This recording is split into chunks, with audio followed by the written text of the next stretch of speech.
Hello, every pony, and welcome back to Fandom Fridays, where we proceed to check out all the fanfics that are not pony related. Why? Because after sitting through two crappy fics in a row, I'm going to need some Ruby action. Like, now. And oh, look, I think it's about time we get ourselves reacquainted with 9 Months to Live. So sit back and enjoy as we here at the Dirty Berry Memorial Library and proud to present 9 Months to Live. By One Wanderer, enjoy. Chapter 5. Winter sat at the cafe with her sister, enjoying so much needed time off. With her career, it had become increasingly difficult to stay in contact with what little family she respects. It was nice to talk with your younger sister. The two had been catching up most of the day, catching up on lost time. To anyone else, the temperature of physical dropped 30 degrees, but the sisters were just catching up in a very Schnee-like way, that being nitpicking each other's small mistakes. However, all pleasantry the two were having were cut off as the bubbler scrolls. Sees what with his? Sees a talking who on what? Both sisters looked at each other with questioning looks. After a minute of awkward silence, Winter was the one who broke. An old acquaintance has been attacking someone on a civilian ship. Command wants me to go rein in here the person now. Winter replied coolly. Now, what was your dilemma about, sister? Weiss gave a defeated look, no hiding this from her sister. The younger Snee let out a sigh. One of my teammates, the blonde that dresses very loosely, was informing that my partner may have just gotten herself into a problem because of a very annoying idiot. Both got up and gave each other a sisterly hug and went to solve their problems, heading each other in opposite directions. Why do you always get into the biggest messes you don't? Remind me to kick John in the crotch. Better yet, get Yang to do that. Yes! Weiss thought as he paced towards Beacon, most likely to bail out Yang when the police finally subdued her. And that is, if they managed to. If the past years have been any indication, Vale's police force have not been the most efficient. Stop it, Crow, you drunken bastard of a man! Just once I would like you not to make a goddamn scene while I'm trying to enjoy myself. Do you know how hard it is to go through the amount of paperwork these childish acts create? Christ! I hope you better have a good reason for this. With her fumed as she made her way to the ship. John was currently running for his life, well as much running as being in an airship would allow. What's this to say? Not nearly enough to douse campfire from an angry drunk uncle. He did manage to get out of range of that bloodthirsty blade by sacrificing Ren's thing. Whatever it was, edible was not one of them. And it did serve to slow Crow down. But as Crow began to corner the blonde arc, John quickly began to see his options narrow down rapidly. Looking out towards the window, John looked to see miles of forest. They were 30 minutes away from Haven by airship, but in 30 minutes Crow would have his head on a pike. Letting out a groan, the Ark prepared to do one of the dumbest things he's ever done. Well, right next to going to combat school with no real training and his family's old sore. But hey, that worked out well. And so hopefully this would too. John looked down, seeing the forest below. I hate my life! With that, Ark jumped out the window, his aura shielding him from the broken glass, quickly falling towards the forest floor. John tried to remember Pierre's lesson on the landing. Hey, I just realized. Maybe John's semblance is good luck. Think about it, won't you? The two stood on the near high jump of the beacon pool, preparing to work on landing and changing momentum when we're falling. Now, John, Pierre said, today we're going to work on landing. One of the key things to a good landing is to be able to. Suddenly, Ruby walked in a rather Yang-like bikini. Yang, are you sure this is the only swimsuit you have? The Bond brawler followed behind, wearing a similar bikini that highlighted her butt. Bad John, think, landing, listen to Pyrrha. And that's to cover the basics. The champion finished off. You ready? Wait, what? No! He was cut off, however, as Pyrrha gave him a encouraging push off the deck, only to see the knight flail his arms and helplessly and belly flop into the pool. Sorry. Yar's flashback was cut off as he landed hard on the forest floor. His aura had taken the bruise that hit, but reduced him down to dangerously low levels. Ow! It was being surroundings. Why did I always forget the most important step first? John groaned as his entire body ached in protest. Getting up, John cracked his entire body. Nothing was broken, save for his pride, which had been shattered enough over the years of being put through humiliating shenanigans, especially when he's being written by me. He still could shudder at the many food fights caused between teams Juniper and Ruby, nearly all involving him flying through the roof at the very beginning. Looking at the tech to see if he was safe, John froze in terror. There, falling from the ship with much more grace than him was Crow. The man was determined to punish the Ark. John did the only thing that came naturally to him in this situation. Run. Run for the goddamn hills. Who knew? Maybe he could make it to Haven. Was it 50 miles away through dense, grim-infested forest? Yup, he screamed. Bolting with as much speed as his legs could bring, John ran. After what seemed like forever, John finally stopped, bringing his head down, panting hard. Maybe Sarge's deadly version of exercise helped him after all, because John didn't see Crow anywhere. The only thing he did see was a black bird circling above. Mutter! Running outside, John went to a stream for water, exhausted from the sprint. Looking down at the calm stream, saw himself reflection. Taking a sip from it, the water began to show a large black mass behind him, similar to that to a grim. No, John's look couldn't be that bad, could it? Unfortunately, it was. Behind John was an Ursa Major, and a rather large one at that, towering over Ark. Reaching for a course and more, John was shocked to see his hand come up blank. Don't tell me I left it on the ship! John groaned as he leaped out of the way of a massive paw strike. Great. Now he was stuck in the middle of the forest. Low on aura, no sense of direction, no weapon, a homicidal drunk after him, and an Ursa wanting to use him as a chew toy. Seriously, did he just walk by a black cat while breaking a mirror because tripping over some salt? Seriously, something like that did happen a couple of months ago, but there was no cat. Just Blake who stood by, watching the Ark bumble over. Oh well, John had more pressing matters, such as the giant grim who wanted to rip his face off. John began to duck and weave through the Grim's attacks. The beast's strikes seemed slower to the Ark than the past death threats he had dealt with the weak. Finally, seeing an opening for attack, John curled his fists, seeing Ren take down Grim before with his bare hands. Hey, Yang might appreciate that pun. If only she wasn't trying to kill him. Pulling back his fist, John brought it down on the Grim's skull with all his might, his eyes closed with effort. He opened one eye, hoping it worked. It didn't. The Grim, rather than be defeated by the punch, seemed unfazed. If anything, agitated by the pathetic attempt.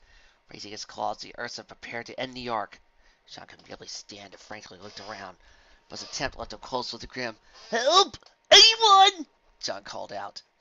Swish! John was shocked to see that his plea worked. Now the Ursa's reached, and it's suspended over the tree by a familiar silver blade. Christina more!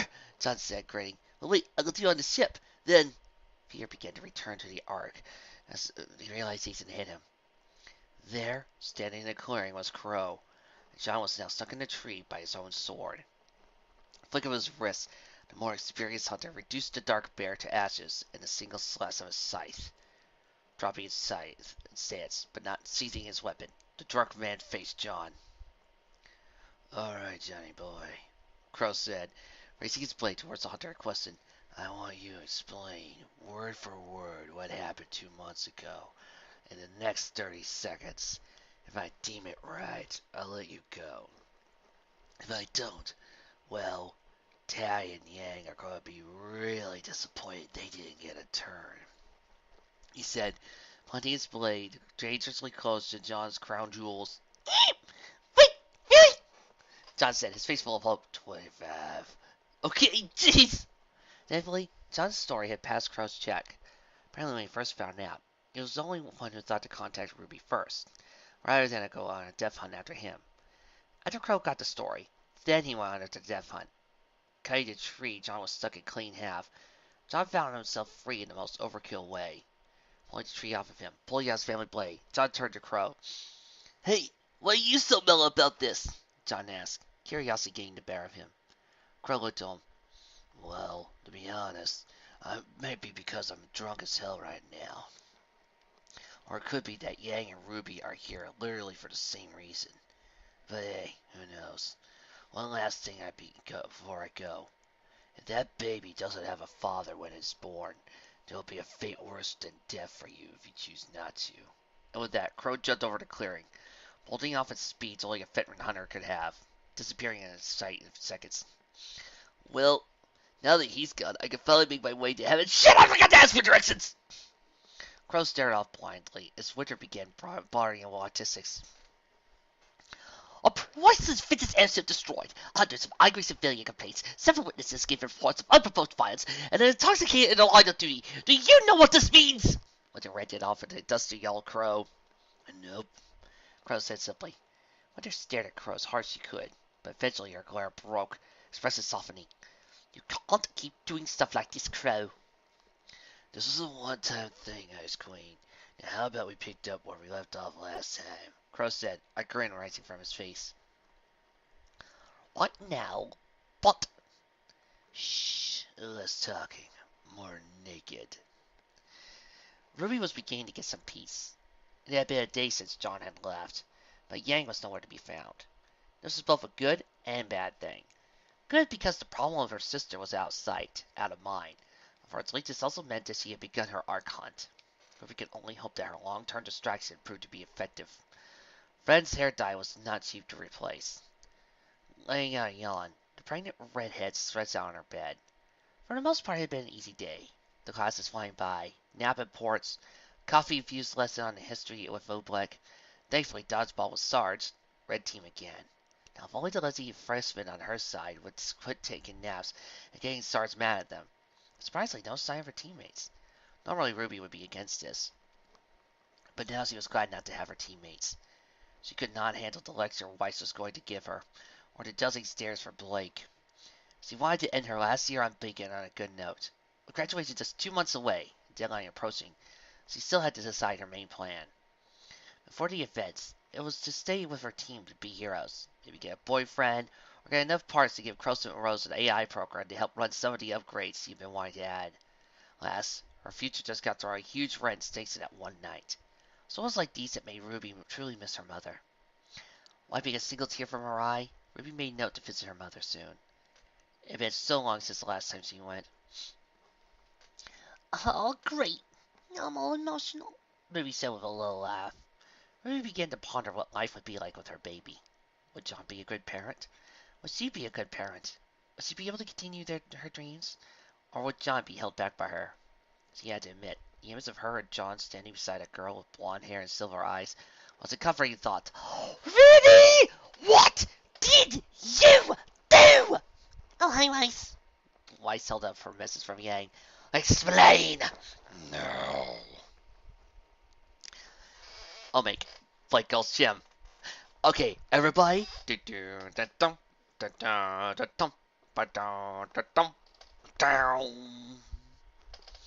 Timmons and Griff ducked as a hurl of rubber balls flew past them. Right in the corner, the juniors hid in the arena. Unlike a regular school gym, Beacon had a full-out arena, stimulating a box-off canyon. Complete with 2 bases, fitting the man in charge of the gym's color spectrum, red and blue. Griff fell on the floor with an audible thud, his orange aura glowing as it absorbed possible damage. Griff, what are you doing? The Blues could be here any second. Or worse, Sarge, I don't want him to see me with someone slacking off! Timmons said as frantically tried to get his partner up. Okay then, you kiss ass! My lungs are trying to kill me! Griff said, refusing to get up. Griff, we hardly did any running! Keyword, running. And running requires energy. Energy I'm not willing to spare. I know of a drink that can fill you right up. It's here in my cylinder. Not now, Donut! Both Griff and Timmons yelled at the teammate they'd been ignoring. I don't see you running, dirtbags! Blammo! The team looked up to see Sergeant standing above them, shotgun and aimed at Griff. It's all Griff's fault, sir! Oh, shut up, you kick! Ow! Chapter 6. Weiss stood by the door, holding her scroll in Ruby's face. Explain! Now! Ruby stared at her like a deer in headlights. What does John get out of these kind of things? Oh yeah, make up an excuse and pray it works. Spelling error? Weiss gave the red-headed girl the stink eye. What? Explain before I go find out from Osmond himself. Ruby sighed defeat. She might as well tell Weiss now rather than when she was huge. Remember that night where Yang threw that party with the drinks? You know, the one where you got... I knew! Weiss erupted. vein visibly showing on her forehead, faint markings still present. This is going to be a long day. I mean, get on. Ruby decided to continue explaining. Well, you guys got worked yourself out of unique situations. I mean, I still don't know anything about how things led to the aftermath of that night. But what you don't know is what me and John did. We woke up in the same bed naked, and we could have guessed what that means. Weiss scowled deeply. So you're telling me John took abuse of a drunk girl for his own pleasure? That's it! She says he brought her a rapier. I'm going with Yang to kill him. Ruby quickly grabbed Weiss, holding her back from leaving. Wait, that's not what happened. John couldn't manipulate someone even if he had a step-by-step manual right in front of him. Weiss considered this for a moment. It was true. The Ark has shown to Snee time and time again that he had all the charm of a mule and less kick of one. Weiss sadly knew that Ruby was probably telling the truth, as much as she wished she could use this to attack the boy, who had been trying to use his terrible excuse of flirting on her for the past 3 years. Letting a small groan, Weiss gave up her attempt to murder the Ark. For now, that is. Fine, Ruby. I won't kill the idiot. But what is your plan? A child's a lot of work, Weiss said to Ruby, causing the Reaper to lose her pounding face and change one of deep thought. This was the first time Ruby actually had to address the problem. For the past 2 months, she had been sewing into the back of her head, but now she couldn't help but ponder. I guess I was going to graduate and we get from there. I mean, I kind of run this team, and how hard can a child be to that? Ruby, you left Sly locked in the bathroom and forgot about it because it was cookie day at the cafeteria. Weiss deadpanned. Oh, that was a one-time thing. Let's not forget the time you got lost in the mall. It's not my fault they build those things like mazes. I just wanted to see the weapons on display. You're avoiding my point, Ruby, Weiss said firmly. You need a plan together. If John's in it, fine. The child will have a father. But both of you two have a lot of growing up to do before you're remotely ready for a child. And the distant survives what your family wants to do to him. Ruby let her partner's words sink in. She always knew she was a little on the immature side, often seen as childish. But knowing that she didn't have that option, and neither did John, they both needed to be there as mature, responsible adults in order to raise their child. Needless to say, she had a lot of work to do before. She only had 7 months. Turning to Weiss, she looked at her partner with the biggest pout she could muster. Weiss, could you help me? Weiss turned to look at her partner. Her father was said to abandon someone who got into this kind of situation, but she was nothing like her father. She would stand by her friend and help her through this, one way or another. However, teaching Ruby to be a parent was not a job she could do very well. She would need help. She had a feeling Yang was going to be very busy with other matters, and probably rope Blake into it, if only someone else could help. Hello? Weiss and Ruby turned to see Pyrrha standing by their door. There's 2 giant holes in my team's door. John is missing, and when I asked Nora about this, she just grinned and said to ask you, Ruby. Speaking of Pyrrha, I'd like to say that this fic has been brought to you by Pumpkin Pete's. Yes, I bought the cereal. Yes, I am a nerd. Shut up. Weiss grinned as Pyrrha stood with a puzzled look on her face. What better way to teach about dealing with kids than someone who basically babysits an entire team? Hey, I think Red handles himself pretty well. You see, Pyrrha, Ruby and John got themselves into a bit of a situation, and I need your help. This is gonna be a long day, Ruby thought as Weiss dragged the champion into the door and slammed it. Yang was furious beyond belief. She advanced, scouring all over Beacon, and found no trace of the Ark. The sneaky bastard had escaped right under her nose. But she was determined to make the bastard pay for her sister. She had heard from her uncle he had found the Ark on an airship towards Haven, engaged in combat with him, but lost him in the forest, and had to make a urgent meeting for something of utmost importance. Translation, he had a booty call. She groaned at her uncle's failure. Again, he was drunk, and he did send her a video of John faceplanting in the dirt. That Yang continued to upload said video to the internet. Vomit Boy epic fail, she chuckled to herself. Shook her head, focusing on the mission.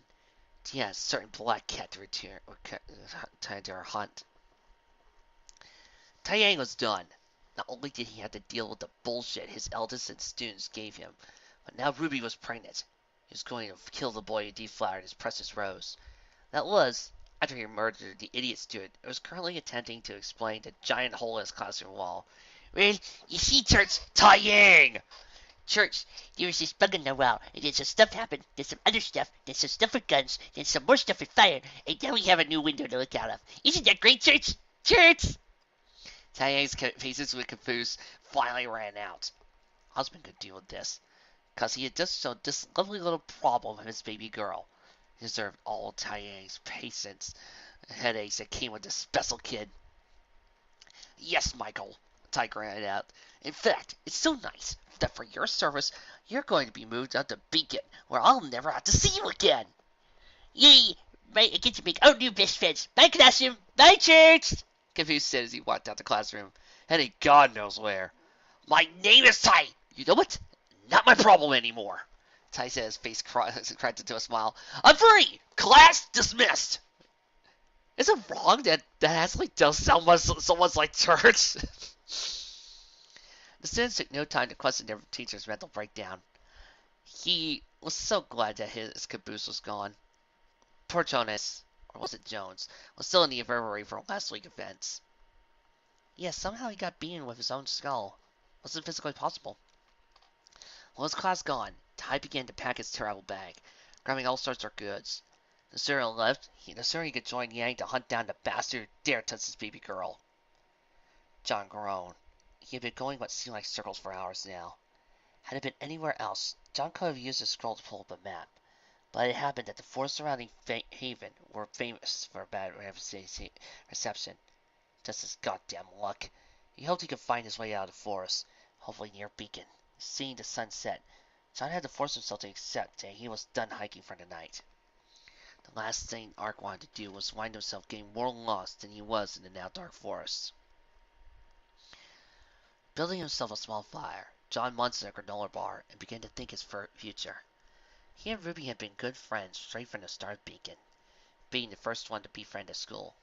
He chuckled, thinking he had found the cloaked girl sitting in a crater, but the two over the years become more awkward around one another. John still did have an interest in Ruby, but never wanted to act on it in fear of bossing up his first friendship at the school, in fear of Yang castrating him. So for the most part, the two just stood by together when left alone, both lacking the social skills to start a conversation. But after that night, the two's relationship took a complete turn.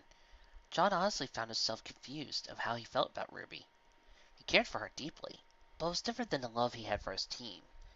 His team was his family away from his family. Pierre acted like a mother figure for the team, always helping them up after each fall. But with Ruby, John always felt his heart, brain, and mouth freeze up. This confused the Ark to no end.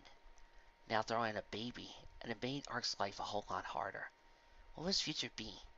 What came into his mind was him and Ruby holding a blonde-haired girl with silver eyes, a child as beautiful as a rose in summer.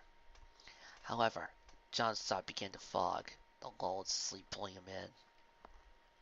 Standing by a grave, John looked up to see a young woman by a marble tombstone, white cloak blocking most of her face. She appeared to be paying respects to the grave. John's curiosity called out to him. He walked up to the woman.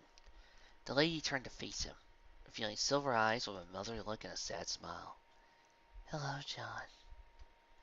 She spoke, a voice as grateful as a summer breeze. John could only look in shock. "Do I know you? Who are you?" White Cloak stranger simply gave a simple reply. "You do not. Who I am is not important. Think of me as a guardian angel of sorts," Zeke said, giving off a warm smile. "So, you're my guardian angel? You look out for me? Good, because let me tell you, I have a lot of people trying to kill me right now." "Never said I was yours, boy," the angel calmed off. "I watch over another, more innocent soul. I called you today because you have an important role for her. You must make a choice, and one soon. You must stay alive and become a parent for her sake. Please, I beg you, do not let this child grow up missing a parent. I cannot curse any more to that fate again," she said, a single tear strong in her cheek. John looked baffled. He never thought of it that way. He needed to. No, he will be the best parent he could. Ruby needed him, and by God, he was going to fight skin and tooth for his unborn so he would see them. "Thank you," John said as he looked up to the angel, to see his fist begin to blur. "One last thing. Knight of Arc, make Ruby Rose cry, and I will haunt you in this life and the next. With that, John faded from the dream realm, leaving the angel alone by the grave, casting a silver light from the forest floor. Ruby, your mother misses you so much, thought the woman as he stared out into the horizon. John woke up with a start. He looked around for the white cloaked woman, but saw nothing but forest. It had been a dream. John looked up to see the sun beginning to rise. Perfect timing. I think that's my spot.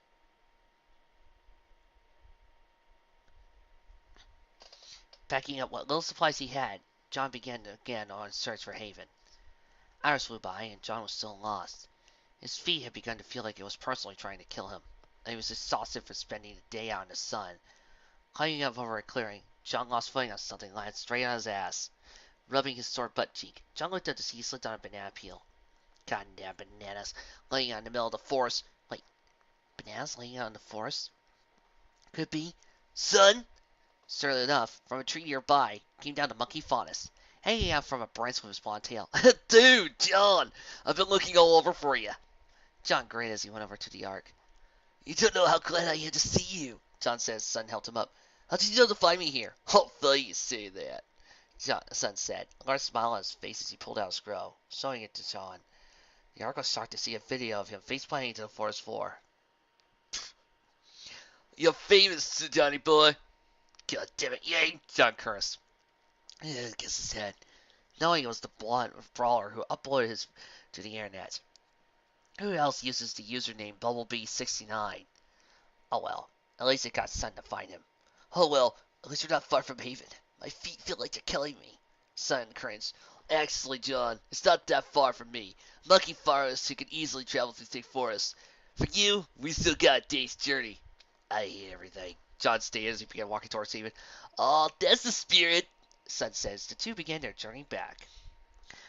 Osmond adjusted his glasses. So, Mr. Caboose, I hear you want to be in Beacon. What desire makes you want to be a hunter? Well, there's this guy who asked me if I wanted to become a hunter, so of course I said yes. Then I joined this cool hipster school and met my best friend Church, who's my bestest friend ever, and got Freckles! He's super nice, and he's the best dog a man can ask for, the student said, pulling out his assault rifle. Osmond let out a heavy groan. Not even a minute in, he already had a killer headache. And Ty put up with this for years. Taking a sip of his coffee, Osmond continued the interview. So, Mr. Caboose, mind telling me who you think I am? Are you Santa? Oh my god, you're Santa! That's it, he's done. Glinda, would you care to take care of this new student for me? Osmond says he got out of his chair and left the room. Glinda walked towards the room. A student couldn't be worse than Zhao Long, so he was still fighting dicks on everything. Just the other day, Osmond found a dick at the bottom of one of his mugs.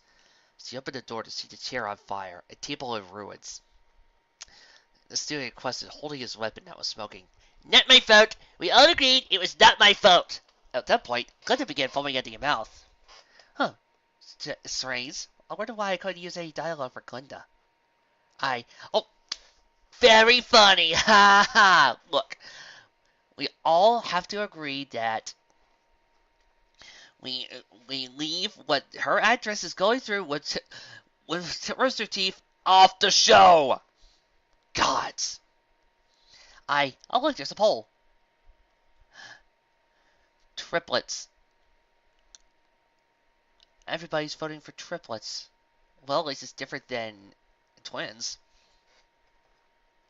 Come on, Blakey. I need your help on this. It's of the utmost importance. Yang, I said it before, and I'll say it again. My name is Blake, and no. Blake and Yang stood outside the Vale Library. Blake was having a perfectly fine day, till her partner had to show up. She was enjoying the new edition of Ninjas of Love, and Yang literally burst through the wall.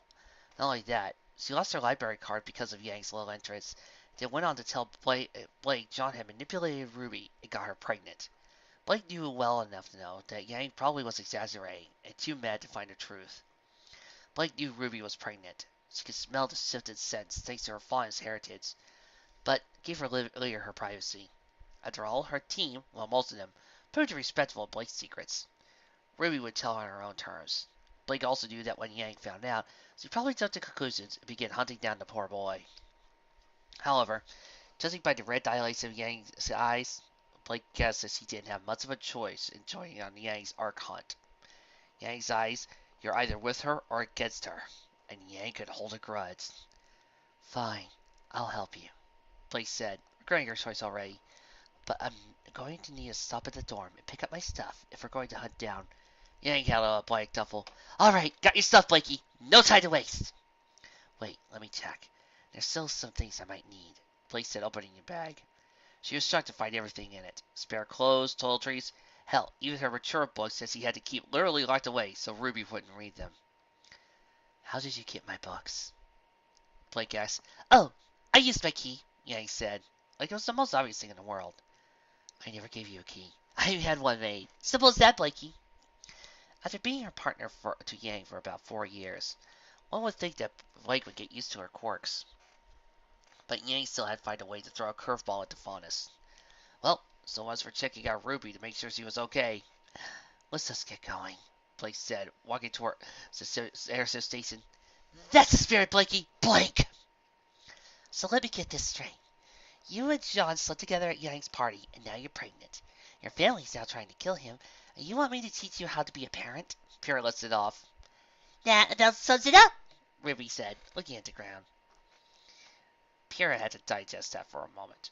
John, her socially awkward partner, was more dense than a brick at Virgin, and managed to sleep with Ruby Rose, the only one that carried a death sentence that would be carried out by Yang. And that, not only that, it knocked her up, and now had to flee to Haven to escape the wrath of the blonde brawler. There was also 2 holes in her dorm that Yang had made. Ruby rubbed her forehead. Pyrrha rubbed her forehead. All right, but I don't know why you would come for me for this. Well, Yang isn't exactly a good role model. Blake is with Yang, and I can't teach her alone. I don't have the fortitude, yes, fortitude for such a task. No offense, Ruby. Weiss let it off. Not, you practically act as a mother for your whole team. You deal with Laura. You can deal with anything. Pierre couldn't argue with that. While John was a great leader on the battlefield and did care for the team, he was not a great job at managing them. He still struggled to deal with his own problems, though he made leaps and bounds since he first came. I guess I'll help you, Ruby, Pyrrha said. But when do you want to start? Well, since we're calling it a time, now would be the best. Weiss started before Ruby could speak. Well, when do you want to start? Ruby thought for a bit. How about where you learn how to deal with your team? You always seem to be on top of the situation, even more so than Ren. Well, truth be told, I never did learn. This came to me over the years. I care deeply for everyone on my team. Each one's like the sibling I never had. Whenever I see one of them struggling, whether it be Nora in patience, John in training, or Ren experimenting with fitness sakes, I make it my goal to help them. I guess when you see your family in need of help, you just feel you have to do what you have to do. Pierre said, reflecting back on our teammates. And yes, Nora can be a bit hyper. Ren can have a lack of input. John may not be the best hunter, but they're my team, and I wouldn't have it any other way. And I know they do too. Guess I just filled the role of older sister, because that's what this team needed. Ruby gave what the champion some thought. Pierre says he followed her instincts, and handled each one with special care. Ruby could only hope she was as caring as Pyrrha was, or even better, her own mother. Either way, she could hope for the best, and would try to be the best mother she could be. John and son actually arrived at Haven at record time. The school itself was a lot like Beacon in some ways, but seemed to lack the history the other had. While Beacon's halls were covered with small imperfections from AIDS, and most recently Dick's, Haven had a new look to it, and sort of a oriental look from it if Volume 5 had been any indication. Teen Sun welcomed the Ark into their dorm with ease. Neptune, already familiar with him, and Sage the Scholar just floating with it. Unfortunately, with just a month away, Teen Sun had to leave Ark to himself. Osmond, or more accurately Kunda, will still send John an online version of John used his new free time to start reading up on some things. Strategies, combat books, sword plays, but also books on parenting, pregnancy, and the needs of a baby. John was not skilled at many things, but playing ahead was one of the few things he had a knack for. He and Ruby were 2 very different leaders in this respect. John had to act like a surefire plan and strategy to beat his enemies, while Ruby usually would wing it. The two were opposite sides of a coin. A talented prodigy and a wannabe hunter. Both had to prove their beasts have beacon over the years, saving Vale from sinister plots, terrorist groups, and grim attacks. John knew that he and Ruby would get through this in their own ways. So John planned. A child would need a home, food, diapers, affection, a mother, and a father. His teammates, his wonderful, caring teammates, would help him. Ruby would raise him like their family. Wait, family. A thought occurred to John as he slammed his book shut in Son's room.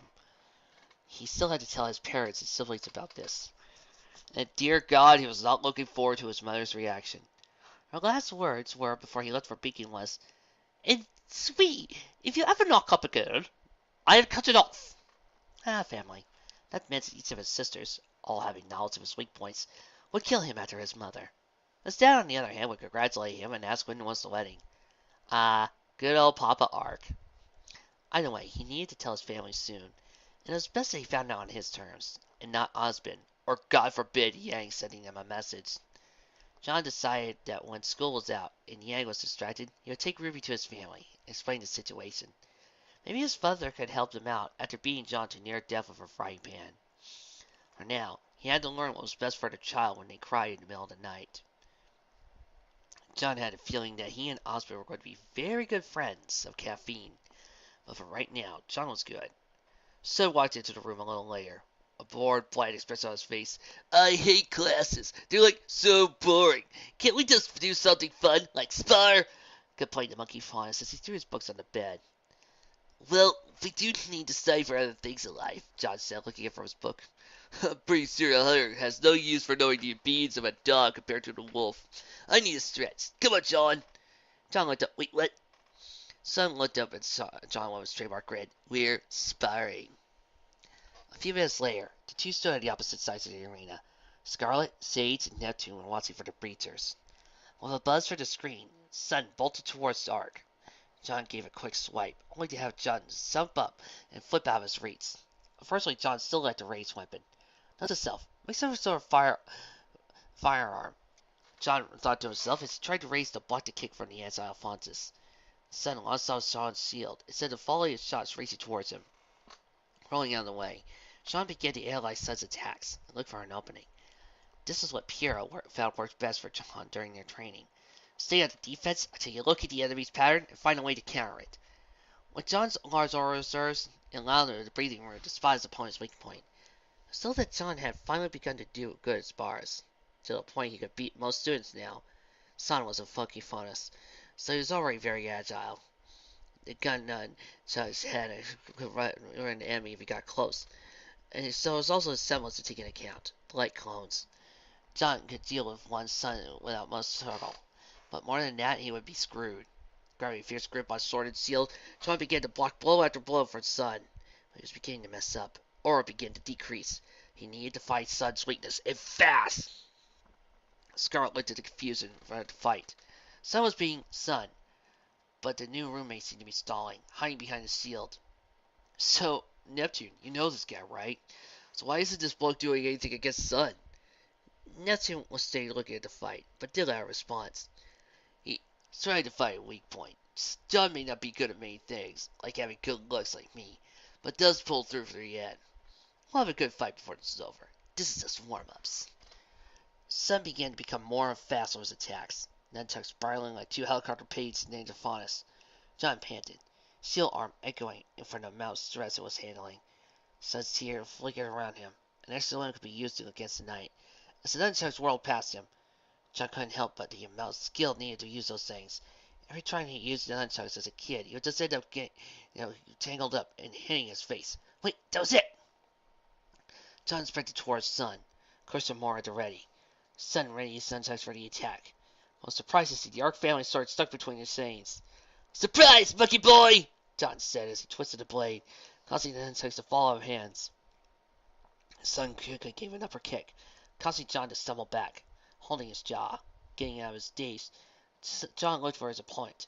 Not right, not left, not behind. That could only mean "Surprise!"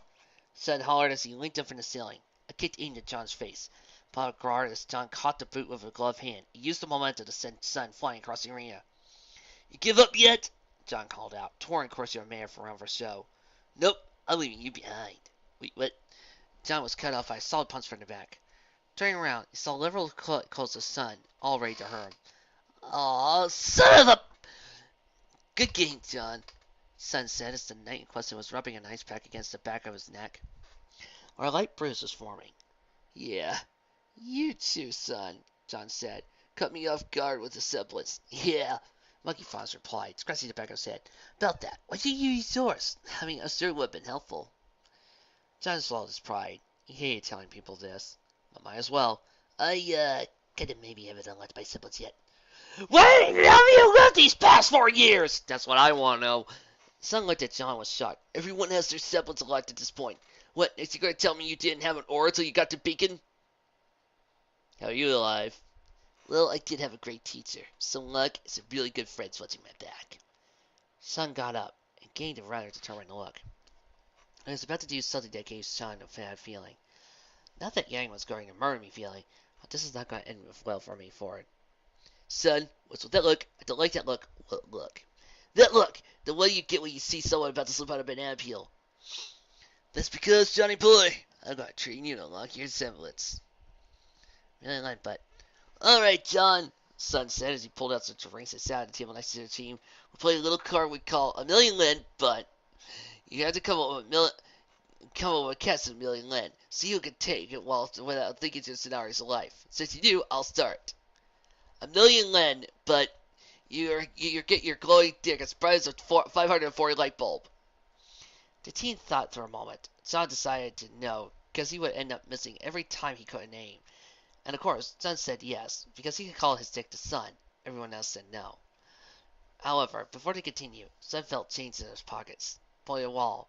Son was shocked to see a million Lin there. I'm rich! Son was suspicious. Son, you might want to check something else. His question was answered when Son pulled his pants forward. It was greeted by a blinding light. Best game ever! On Son's team, as though the effects of this game made it into reality somehow. By the end of the day, Son had used his glowing dong for many a pickup line, each one filing more than last. That tune had the only fire for the world from his ass. And Scarlet was now the Atlas's most wanted for 24 hours once a month. Cyrus now had to be moved around in a baby stroller by a bodybuilder if he wanted to go anywhere. And John had an evil twin who somehow dyed Yang's hair a rainbow shade and cut it into a mohawk. Needless to say, John did not have an evil twin anymore. Oh, I wouldn't mind taking those $1 million. The end for this net right now. I feel better. Do you people feel better? Because I feel better. See, unlike some people, I don't focus on only bad fanfics. If I feel like we've gone through too many, I break out one of the classics. One down, that's just where to go. See you next time.